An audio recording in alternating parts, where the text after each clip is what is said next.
Je construis une maison avec des murs et des tunnels, peut-être comme un terrier pour me blottir. La maison est ronde et repliée sur elle-même, comme un labyrinthe, mais sans issue. Un labyrinthe qui consiste en la rencontre du monstre. Peut-être que quiconque y pénètre se retrouve au milieu. Je suis comme Jack Torrance, je ne vais pas mourir. Je vais déménager à l'hôtel et écrire une histoire qui ne sera pas ma maison, qui ne sera pas repliée sur elle-même, qui parlera plutôt de toutes les femmes. L'hôtel est la concaténation des lieux, du public au privé, de l'externe à l'interne. Ma maison ressemble à des organes. Duras raconte dans les lieux que les femmes sont incrustées dans la pièce, comme insérées dans les murs chez elles, dans les choses de la pièce. La mémoire, pour elles, est une chose répandue dans tous les lieux. Je me suis rendu compte que la construction physique des choses m'échappait, était comme sortie de moi, de ma nature. Et pourtant, enfant, je construisais beaucoup de choses.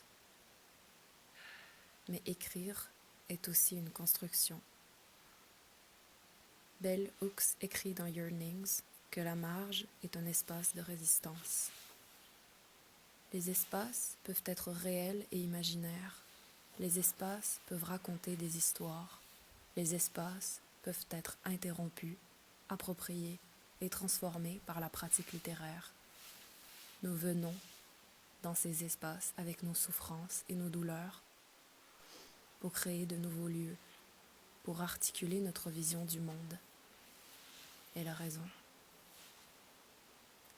J'ai grandi dans une maison de banlieue qui a très vite été abandonnée par mes sœurs et frères plus âgés.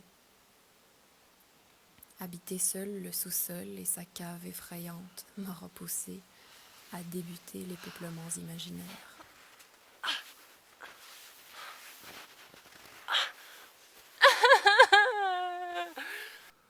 Petite, je commençais déjà la projection dans des maisons minuscules, si petites qu'on les gardait dans la poche. Espace domestique à portée de main. Puis, la maison grandissait et grandissait jusqu'à nous avaler ou faire partie de nous.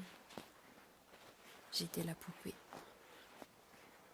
J'ai lu dans Caliban et la sorcière de Federici que des béguines, accusées d'hérésie, avaient été emmurées pour le reste de leur vie. Je pense que c'est de là que provient notre hantise. C'est pour ça que je veux habiter jusqu'à faire partie des murs. Je veux créer ma propre empreinte, créer aussi mon propre béguinage et y accueillir toutes les femmes qui n'ont pas de maison. Je pense que cela fait partie des plans de l'écriture de l'hôtel.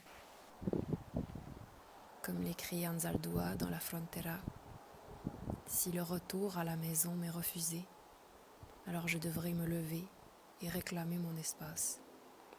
Créer une nouvelle culture, una cultura mestiza, avec mon propre bois, mes propres briques et mortiers et ma propre architecture féministe.